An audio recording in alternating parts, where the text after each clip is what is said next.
अस्सलाम वालेकुम स्टूडेंट्स। आज हम डिस्कस करेंगे एक्सरसाइज 1.1 1 to 4 क्वेश्चंस हम इस वीडियो में डिस्कस करेंगे और बाकी जो 4 क्वेश्चन रहते हैं उसको हम नेक्स्ट वीडियो में इंशाल्लाह उनको भी सॉल्व करेंगे। तो यहाँ पे हमारे पास क्वेश्चन नंबर फर्स्ट है कि सिंप्लीफाई द फॉलोइंग, यानी कि इनको आप सॉल्व करें। फर्स्ट क्वेश्चन हमारे पास है जो उसका पार्ट फर्स्ट वो है आयोटा 14 आयोटा की पावर 14। सेकंड है माइनस आयोटा की पावर 23 एंड ये दो पार्ट्स भी हैं। तो इनमें सिर्फ दो पार्ट्स करूँगा और उसके बाद जो नेक्स्ट जो भी दो पार्ट रहते हैं, क्योंकि ये सारे सेम हैं तो उनको आप खुद कर दीजिए, उन पे आप प्रैक्टिस करें तो आपको ज़्यादा समझ में आ जाएगा। तो इसमें मैं क्वेश्चन नंबर फर्स्ट पहले कर लेता हूँ। क्वेश्चन नंबर फर्स्ट मैंने यहाँ लिखा आयोटा की पावर 14। सबसे पहले आपको जो है ना ये ख्याल रखना है कि जो आप क्वेश्चन लिखें तो उसमें आपने किसी पावर माइनस की या किसी भी चीज़ की गलती नहीं करनी। अब हमने यह देखना है कि जो आयोटा की पावर 14 है इसको हम किस तरह सॉल्व कर सकते हैं। जो हमें पता है कि आयोटा स्क्वायर की वैल्यू हमारे पास -1 है, और अगर आपके पास आयोटा की पावर में कोई और या इवन नंबर है तो आप उसको 2 के मल्टीप्लाई की फॉर्म में लिख सकते हैं, जैसे कि हमारे पास यहाँ पे है आयोटा की पावर 14। तो हम इसको किस तरह लिख सकते हैं यहाँ पे कि आयोटा की पावर 2 मल्टीप्लाइड बाय 7, ऐसे मैं लिख सकता हूँ आयोटा की पावर 2 मल्टीप्लाइड बाय 7। अच्छा, तो अब हम क्या करेंगे कि इस जो आयोटा है इसके ऊपर 2 पावर लगा देंगे और 2 उसके ऊपर पावर में लिख देंगे, जिस तरह ये कि आयोटा स्क्वायर इंटू 7। इसका मतलब यही होता है कि 2 मल्टीप्लाइड 7, लेकिन हमने इसको थोड़ा सा डिफरेंट लिखा है यहाँ पे। अब हमें पता है कि जो आयोटा स्क्वायर की वैल्यू है वो तो -1 है, तो इसलिए इसकी जगह पे हम -1 लिख देंगे और पावर 7 लिख देंगे। तो -1 की पावर 7 ऑड नंबर है तो आपके पास -1 ही आएगा। तो ये थी इसकी आंसर। अब मैं सॉल्व करने लगा हूँ पार्ट नंबर 4, क्योंकि अक्सर स्टूडेंट्स को ये पार्ट बहुत डिफ़िकल्ट लगता है, क्योंकि इसमें पावर में भी माइनस है और जो आयोटा है उसके साथ भी माइनस है, तो यहाँ पे अक्सर स्टूडेंट्स कंफ्यूज हो जाते हैं। तो इसको मैं अब सॉल्व करूँगा। इसको हमने सॉल्व किस तरह करना है कि सबसे पहले मैं क्या करूँगा कि यहाँ पे पावर पे -98 है, मैं क्या कर लूँगा कि इसको मैं 1/, की फॉर्म में लिख लूँगा।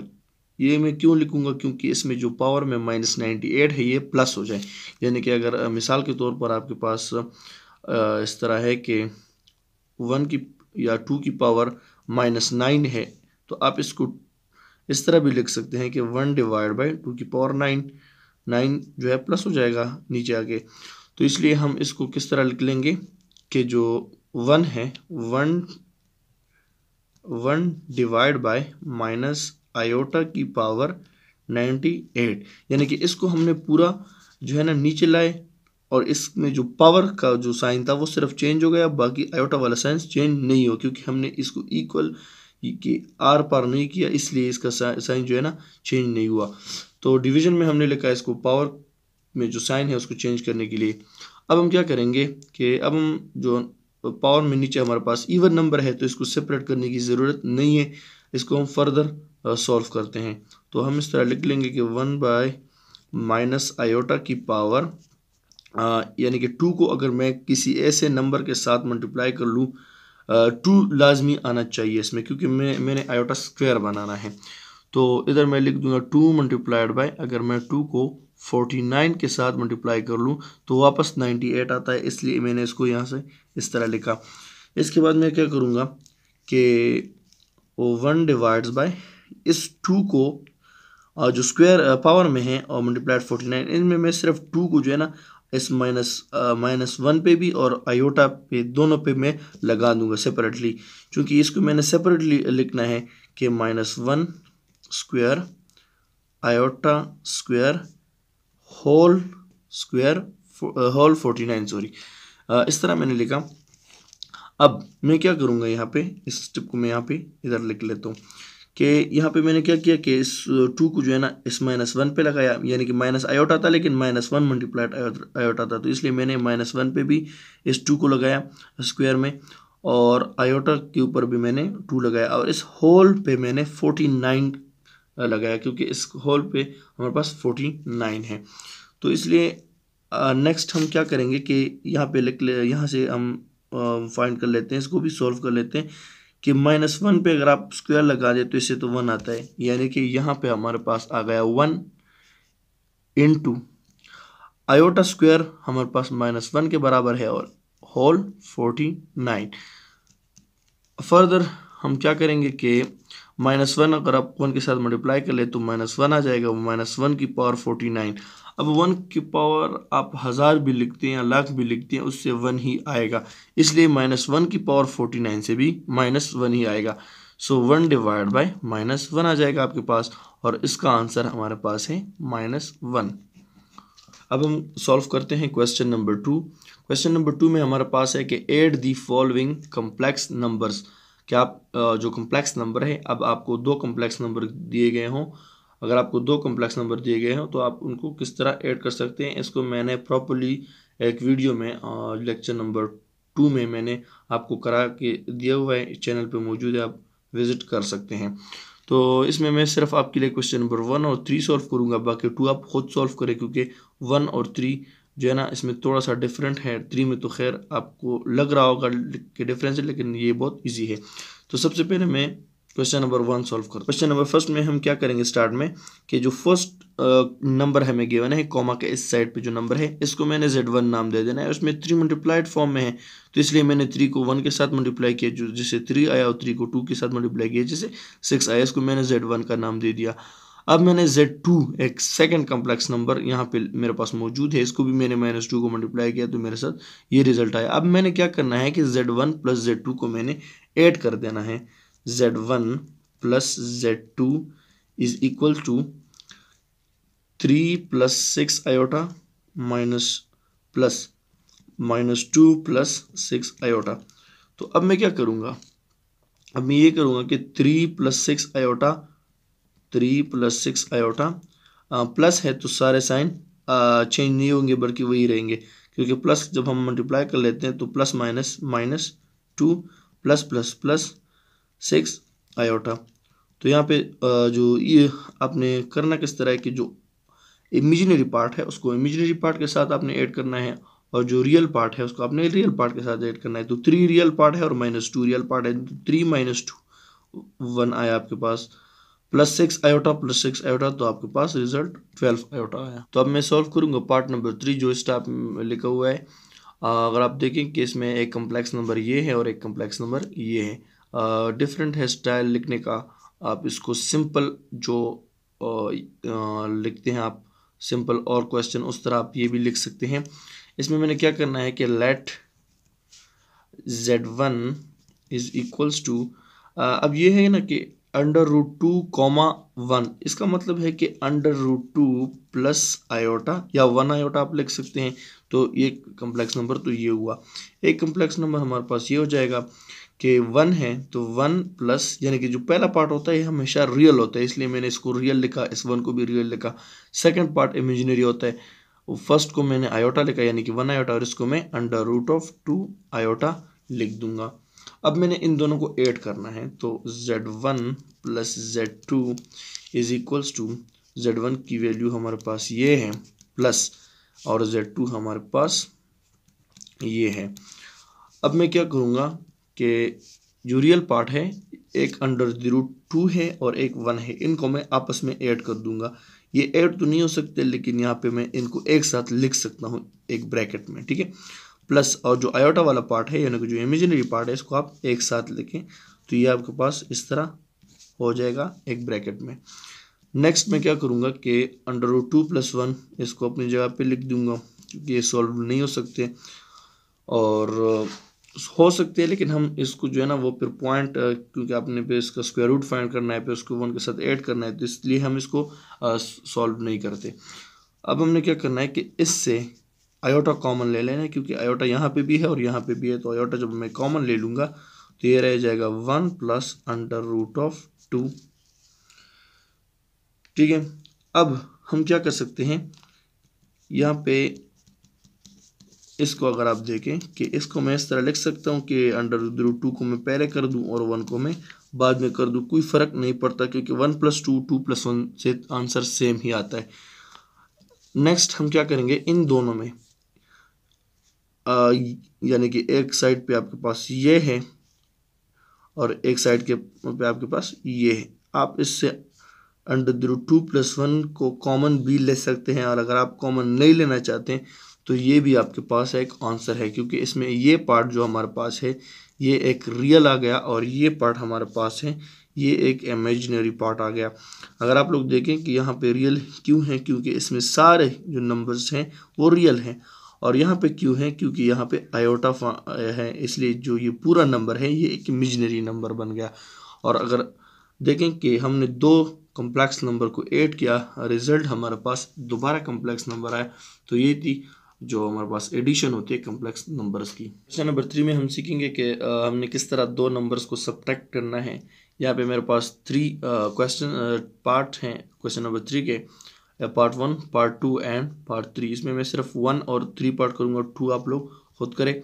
तो फर्स्ट पार्ट शुरू करते हैं। पार्ट नंबर फर्स्ट में हमारे पास दो कॉम्प्लेक्स नंबर्स थे, एक ये कॉम्प्लेक्स नंबर था और एक ये कॉम्प्लेक्स नंबर था। हमने सिंपली क्या किया कि इसको एक को हमने Z1 का नाम दे दिया और दूसरे कॉम्प्लेक्स नंबर को मैंने Z2 का नाम दे दिया। अब मैंने क्या करना है, इन दोनों कॉम्प्लेक्स नंबर को सब्ट्रैक्ट करना है।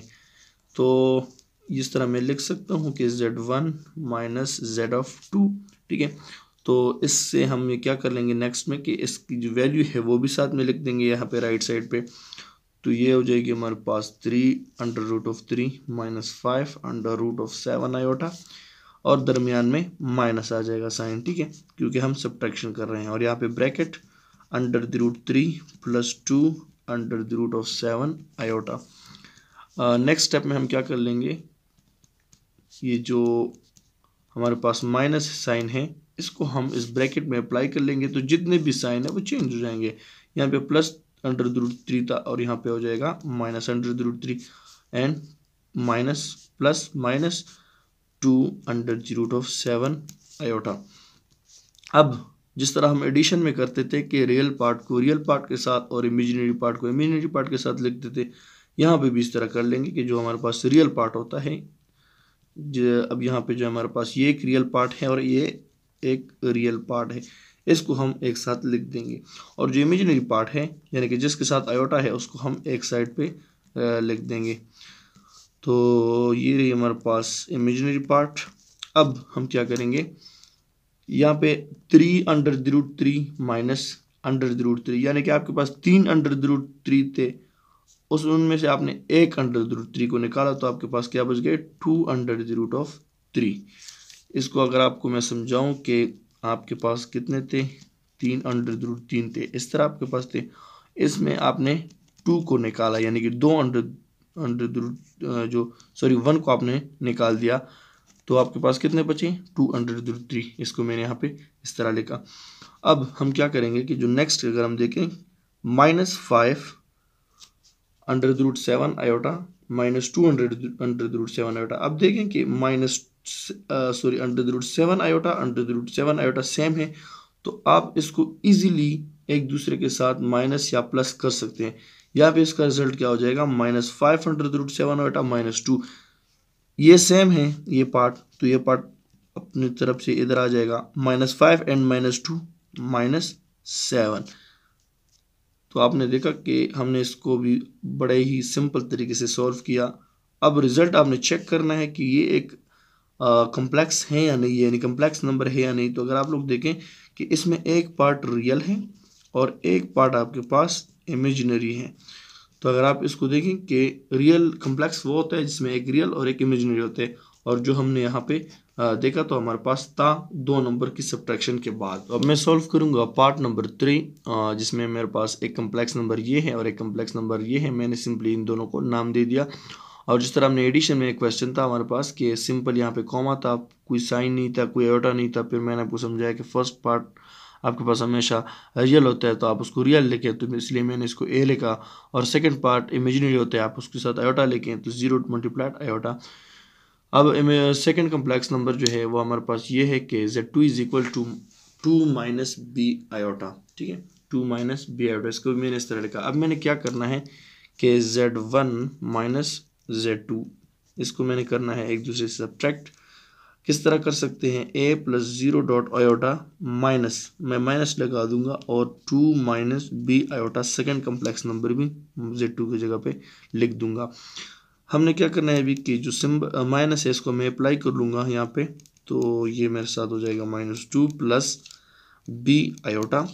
ठीक है, अब जो यहाँ पे a है इसको आप लिख लें। अगर आप 0 डॉट आयोटा लिखते हैं या नहीं लिखते हैं इसका कोई असर नहीं पड़ता, बेसिकली ये एक 0 है, लेकिन कॉम्प्लेक्स बनाने के लिए हमने इसके साथ आयोटा लगा रखा है। तो आप क्या करें कि रियल को रियल के साथ लिखें, और रियल यहाँ पे हमारे पास सिर्फ a है क्योंकि इसके साथ आयोटा नहीं है, और एक -2 है, इस तरह आप लिखें, plus 0 dot iota plus b iota आप लिख लें। ठीक है, अब a-2 प्लस आयोटा, इन दोनों से मैं क्या कर लूँगा, कॉमन ले लूँगा, तो 0 प्लस b, और इसका आंसर जो है हमारे पास b आता है। तो अगर आप लोग देखें कि यहाँ पे ये हमारे पास क्या है, एक रियल पार्ट है, और ये क्या है हमारे पास एक इमेजिनरी पार्ट है आ गया, और हमारे पास क्या है कि एक दो कॉम्प्लेक्स नंबर की सब्ट्रैक्शन से हमारे पास जो रिजल्ट आया वो भी एक सब कॉम्प्लेक्स नंबर था। इस तरह हमने इस क्वेश्चन को भी सॉल्व कर दिया। तो अब हम क्वेश्चन नंबर 4 को डिस्कस करते हैं, और उसमें हमने करना क्या है कि दो कॉम्प्लेक्स नंबर हमें गिवन होते हैं और उनको हमने आपस में मल्टीप्लाई करना होता है। तो इस भी मैं क्वेश्चन नंबर 1 और क्वेश्चन नंबर 3 कराऊंगा, और क्वेश्चन नंबर 2 आप लोग खुद करें। क्वेश्चन नंबर 1 में जो हमें गिवन है कि 2 आयोटा, 3 आयोटा, तो इसलिए मैंने इसको सेपरेटली एक नाम दे दिया Z1, और उसको मैंने 2 आयोटा की वैल्यू दे दी, और Z2 को मैंने 3 आयोटा की वैल्यू दे दी। अब मैंने क्या करना है कि Z1 मल्टीप्लाइड Z2 करना है मैंने, तो इसको हम सिंपली यहाँ पे लिख देंगे कि 2 आयोटा मल्टीप्लाइड बाय 3 आयोटा। तो जिस तरह मल्टीप्लिकेशन में हम क्या करते हैं कि मल्टीप्लिकेशन में जो रियल पार्ट होता है वो रियल के साथ मल्टीप्लाइड हो जाता है, और इमेजिनरी पार्ट इमेजिनरी के साथ, तो 2 multiplied 3 6 iota multiplied by iota, तो आयोटा स्क्वायर, और हमें पता है कि आयोटा स्क्वायर की वैल्यू -1 है, तो इसलिए यहाँ पे हमारे पास क्या हो जाएगा, आयोटा स्क्वायर की जगह पे -1, और उसका रिजल्ट हमारे पास -6 आ जाएगा। तो अब मैं इसका पार्ट नंबर 3 सॉल्व करूंगा। इसमें मेरे पास एक कम्प्लेक्स नंबर ये गिवन है और एक कम्प्लेक्स नंबर ये गिवन है, इनको मैंने सिंपली नाम दे दिए Z1 एंड Z2। अब मैंने ये करना है कि इन दोनों को आपस में मल्टीप्लाई कर लेना है, तो मल्टीप्लाई कर लेते हैं इनको। यहाँ पे मैं लिख दूंगा Z1 की वैल्यू जो कि है √2 प्लस √3 आयोटा मल्टीप्लाइड बाय, और Z2 की जब यहाँ पे मैं लिख दूंगा वैल्यू 2 माइनस √3 आयोटा। तो यहाँ पे मैंने क्या करना है कि इस जो √2 है, √2 है, तो इसको मैंने क्या करना है, पहले इस पार्ट के साथ मल्टीप्लाई करना है और फिर इस पार्ट के साथ मल्टीप्लाई कर लेना है। इस तरह सेकंड जो √3 है आयोटा, इसको भी मैंने इसके साथ और फिर इसके साथ मल्टीप्लाई कर लेना है। तो फर्स्ट ऑफ ऑल √2 को हम मल्टीप्लाई कर लेते हैं 2 √2 के साथ, तो ये हमारे पास हो जाएगा √2 इंटू 2 √2, फिर ये √2 √3 आयोटा के साथ मल्टीप्लाइड हो जाएगा, सिंबल माइनस लगेगा, तो √2 इंटू √3 आयोटा। अब जो प्लस √3 आयोटा है इसको भी मैं इनके साथ मल्टीप्लाई कर लूँगा, plus √3 iota into 2 √2 plus minus minus √3 iota multiplied by √3 iota. तो स्टूडेंट्स मैंने इनको बस डायरेक्टली सॉल्व कर दिया ताकि वीडियो ज़्यादा लेंथी ना बने। कि मैंने क्या किया कि पहले इनको मैंने जो मल्टीप्लाई किया सिंपल यहाँ पे, उसके बाद मैंने क्या किया कि जो 2 मल्टीप्लाइड ये था, इसमें मैंने 2 को साइड पे किया और √2 को मल्टीप्लाई किया, तो उसके ऊपर मैंने स्क्वायर रख दिया क्योंकि 2 है। फिर मैंने क्या किया कि √2 मल्टीप्लाइड बाय √3 आयोटा, तो इसको मैं इस तरह लिख सकता हूँ क्योंकि स्क्वायर रूट दोनों पे यहाँ पे इन पे दोनों पे स्क्वायर रूट था, तो इसलिए मैंने इनको लिखा कि √2 मल्टीप्लाइड बाय 3 आयोटा। फिर मैंने प्लस लिखा, और यहाँ पे क्या था, सेम टू सेम ये प्रोसीजर यहाँ पे भी था कि 2 इंटू √2 2 मल्टीप्लाइड बाय 3, यानी कि दोनों पे स्क्वायर रूट था तो मैंने दोनों पे एक ही स्क्वायर रूट ले लिया। माइनस यहाँ पे खुद अपना आ जाएगा और square root of 3 iota multiplied square root of 3 iota, तो ये मेरे पास क्या हो जाएगा कि स्क्वायर रूट ऑफ 3 आयोटा भी 2 है तो इनके ऊपर भी मैं स्क्वायर लगा दूंगा और आयोटा इंटू आयोटा इनके ऊपर भी स्क्वायर। यहाँ पे नेक्स्ट स्टेप में क्या होगा कि स्क्वायर रूट के साथ कैंसिल हो जाएगा और 2 मल्टीप्लाइड बाय 2 4 आ जाएगा हमारे पास, माइनस 2 मल्टीप्लाइड बाय 3 6 और आयोटा आ जाएगा plus 2 and under square root of 6 iota आ जाएगा यहाँ से, माइनस स्क्वायर रूट के साथ जब 2 कैंसिल हो जाएगा स्क्वायर रूट के साथ कैंसिल हो जाएगा तो हमारे पास 3 रह जाएगा और आयोटा स्क्वायर, हमें पता है कि आयोटा स्क्वायर की वैल्यू जो है वो -1 है तो इसलिए हम यहाँ पे -1 लगा देंगे और ये प्लस हो जाएगा। नेक्स्ट स्टेप में क्या करूँगा मैं कि 4 प्लस अब 4 ये +2 square root of 6 iota minus square root of 6 iota, तो ये 2 +2 -1 की बात है तो इसलिए हमारे पास +1 आ जाएगा, यानी कि plus square root of 6 iota आ जाएगा और +3। यहाँ पे रियल पार्ट को मैं आपस में ऐड कर दूंगा तो 4 + 3 7 और स्क्वायर रूट ऑफ 6 आयोटा।